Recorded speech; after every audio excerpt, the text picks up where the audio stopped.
Good morning. It's Monday, May the 31st, and we are looking together at the prophecy of Isaiah.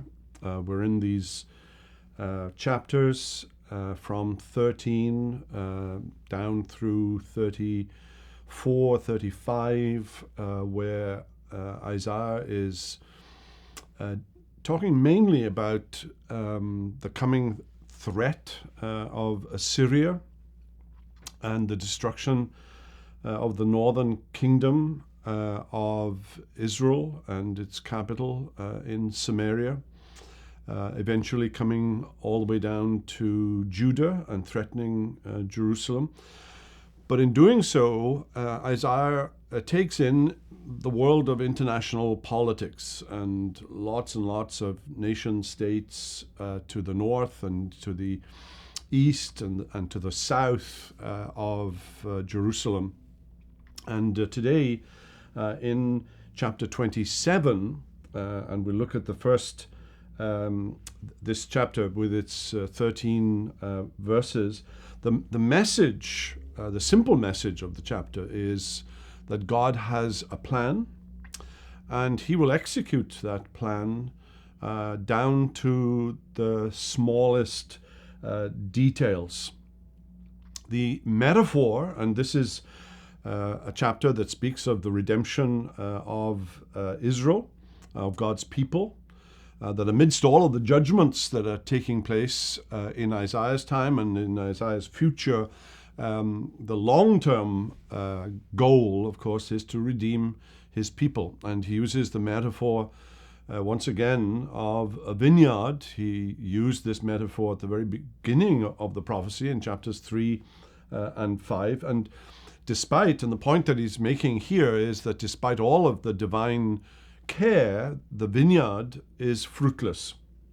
It's produced rotten fruit.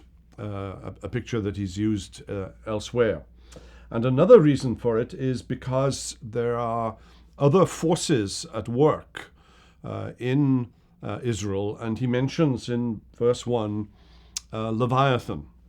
Leviathan is a sea monster. It's a mythological creature that's embedded in the psyche of the Jews.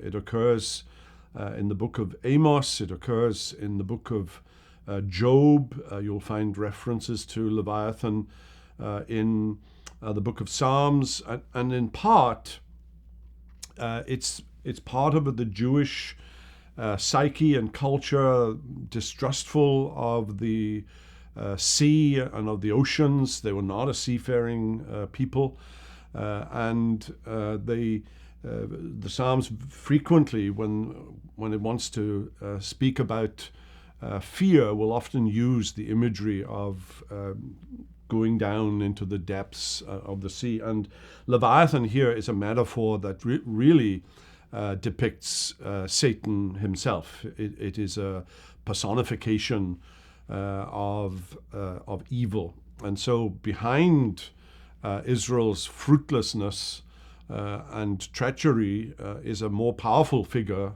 the figure of evil.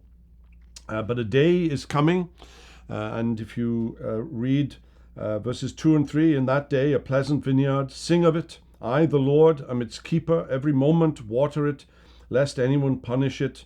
I keep it night and day. And it's an idealized depiction of the garden that eventually Isaiah will depict in chapters 65 and 66, the new heavens and new earth, and the Jerusalem that comes down from above in the book of Revelation.